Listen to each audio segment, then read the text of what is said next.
Bismillahirrahmanirrahim. Assalamualaikum warahmatullahi wabarakatuh. Sahabat rahasia kolbu rahimakumullah. Alam barzah, tempat penantian manusia di alam kubur setelah meninggal. Alam yang dilalui manusia untuk menunggu datangnya hari kiamat disebut alam barzah. Alam ini jadi pembatas ataupun perantara antara alam dunia serta alam akhirat. Alam barzah bisa kita ketahui sebagai alam kubur juga. Di alam ini manusia hendak menunggu hari kebangkitan serta hari akhir. Sehabis seorang meninggal dunia, hingga dia hendak menempuh perjalanan di alam barzah terlebih dahulu saat sebelum ke alam akhirat. Mengutip di dalam buku pembelajaran agama Islam oleh Bahrul Ilmi, Yaumul Barzah juga disebutkan sebagai hari penantian manusia di alam kubur, yaitu sehabis mereka meninggal dunia. Alam barzah merupakan alam yang jadi batasan ataupun perantara antara alam dunia serta akhirat. Disinilah manusia menunggu hari kebangkitan. Di alam barzah ini, seorang yang telah meninggal ataupun disebut mayat hendak berjumpa malaikat munkar serta nakir. Kedua malaikat tersebut hendak menanyai seseorang yang baru saja meninggal di alam barzah tersebut. Tidak hanya itu, di alam barzah ini manusia hanya bawa amal soleh ataupun amal jahat yang dia jalani sepanjang di dunia. Sepanjang di alam barzah, manusia hendak menerima seluruh balasan atas apa yang diperbuatnya sepanjang masih hidup. Cerminan kehidupan di alam barzah bisa dilihat dari peristiwa tidur, seperti seseorang yang soleh serta tidak memiliki banyak permasalahan hendak terbangun lebih dini untuk sholat tahajud serta merasakan jika malam hari tidaklah begitu panjang.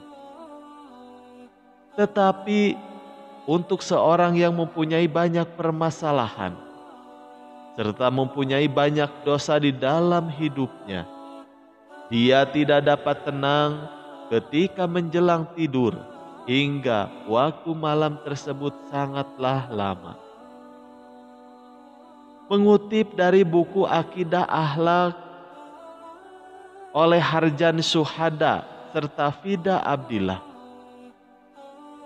jika kehidupan di dalam alam kubur bisa ditunjukkan lewat ayat Al-Quran, yaitu surat Ghafir ayat 46 yang berbunyi, yang artinya kepada mereka dinampakkan neraka pada pagi serta petang.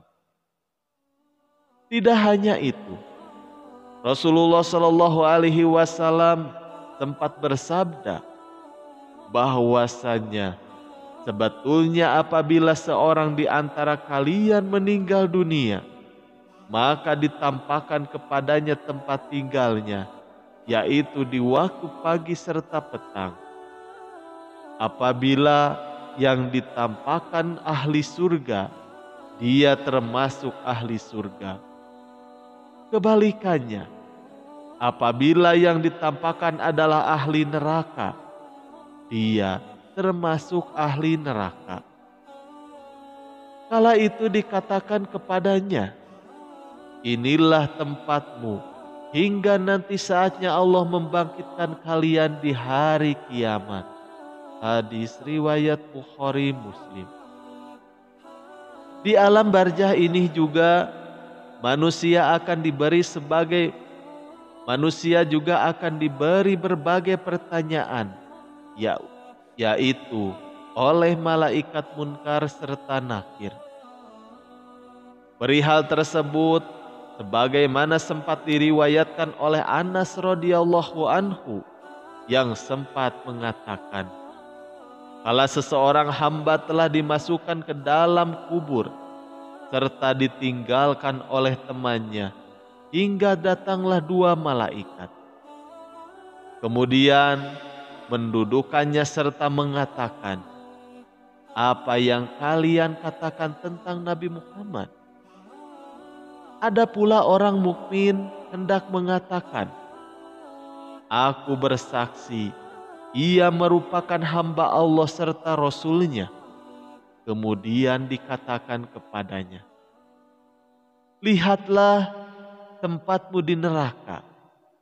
Api Allah sudah mengubah dengan surga yang keduanya bisa dilihat.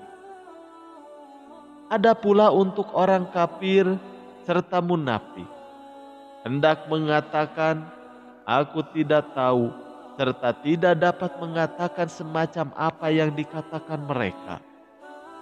Kemudian ia dibentak dengan perkataan, kalian tidak tahu, kalian juga tidak membaca.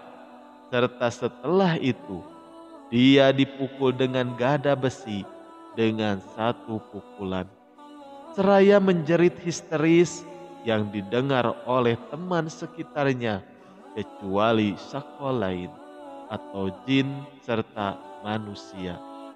Hadis riwayat Syaihan. Tidak cuma hendak mendapatkan pertanyaan, yaitu dari malaikat munkar serta nakir, manusia juga hendak mendapatkan siksa kubur bila semasa hidup seseorang membantah perintah Allah serta melaksanakan larangan Allah. Perihal tersebut disampaikan oleh Rasulullah Shallallahu Alaihi Wasallam, yaitu dalam hadis berikut.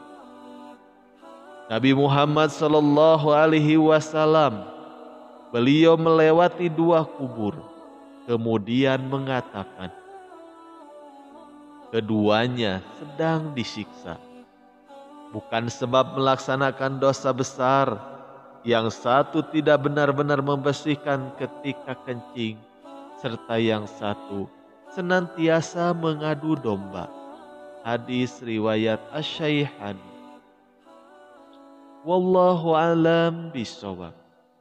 Sekian yang bisa kami sampaikan, semoga bermanfaat. Wassalamualaikum warahmatullahi wabarakatuh.